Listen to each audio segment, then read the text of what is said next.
पुलिसकर्मी और विधानसभा के हम लोग माननीय 6 सदस्यीय टीम के बीच में इनके सहायक पुलिसकर्मी के प्रतिनिधि के द्वारा एक बैठक हुई।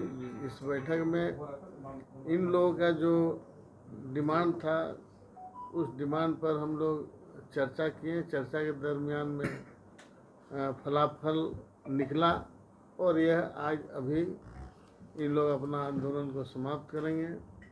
इन लोगों की जो मांग था सरकार ने सहानुभूतिपूर्वक विचार करते हुए उस पर हम लोगों ने निर्णय लिया है।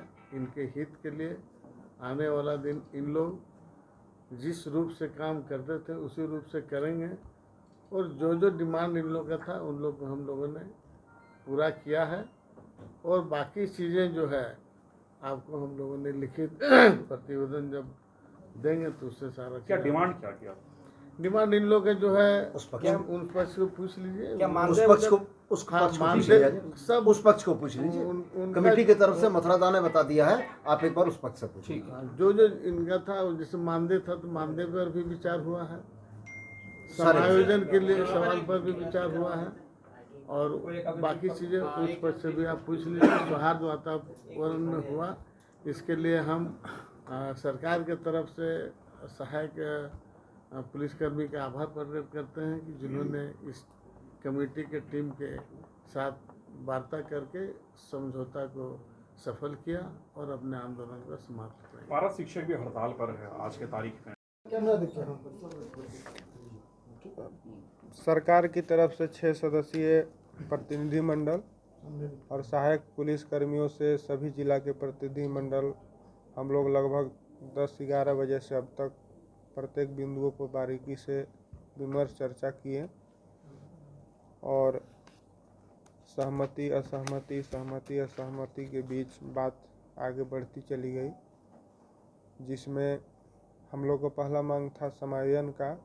लेकिन सरकार के तरफ से पक्ष है कि डायरेक्ट समायोजन अभी संभव नहीं है, तो आपको एक आरक्षण के माध्यम से समायोजन की रास्ता खोलेंगे, जिसमें वनरक्षी उत्पाद सिपाही होमगार्ड में 10% सीट में आरक्षण दिया जाएगा, जो कि इन नियमावली में कैबिनेट के माध्यम से जल्द संशोधन करना होगा।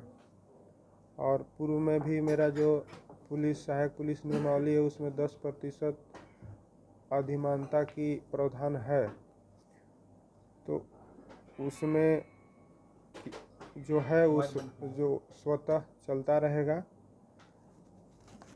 और आने वाली वनरक्षी या उत्पाद सिपाही होमगार्ड है उसमें 10 वर्ष का उम्र सीमा में छूट दी जाएगी।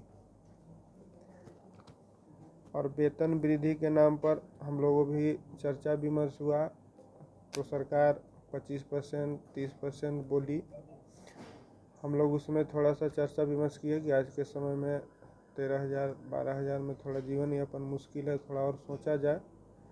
लेकिन सरकार की तरफ से सहमति दिया गया कि अभी जो क्राइटेरिया है नियमावली है उसके तहत 30% ही पॉसिबल है, तो यानी 3,000 वेतन वृद्धि पर सहमति बनी, क्योंकि काफ़ी जद्दोजहद के बाद भारी मन से हम लोग को स्वीकारना पड़ा, क्योंकि शायद नीति नियमावली में जो भी प्रावधान हो अब तो नीति नियमावली निर्माता जानेंगे, लेकिन हम लोग के था कि कम से कम 15,000 प्लस वेतन रखा जाए।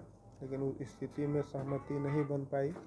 लेकिन हम लोग भविष्य में प्रयासरत रहेंगे कि इस गांव गरीब जंगल प्रभावित के जो युवा हैं युवतियां हैं उनके प्रति थोड़ा संतोषप्रद जीवन यापन के लिए मानदेय पर ध्यान दिया जाए और वेतन मान पर और गहरा से सोचा जाए। 3,000 वेतन वृद्धि पर बात सरकार के तरफ से बोली गई और हम लोग की तरफ से उससे अधिक, लेकिन सरकार के जो नीति निर्धारक क्राइटेरिया क्या था, बोले कि अब इससे हम ज़्यादा नहीं दे सकते हैं, तो उस पर हम लोग के थोड़ा भारी मन से स्वीकारना पड़ा। मेडिक्लेम हम लोग के जो नियमावली में था 50,000 रुपये, जो 2017 से 2024 तक अभी तक मिले नहीं आज तक,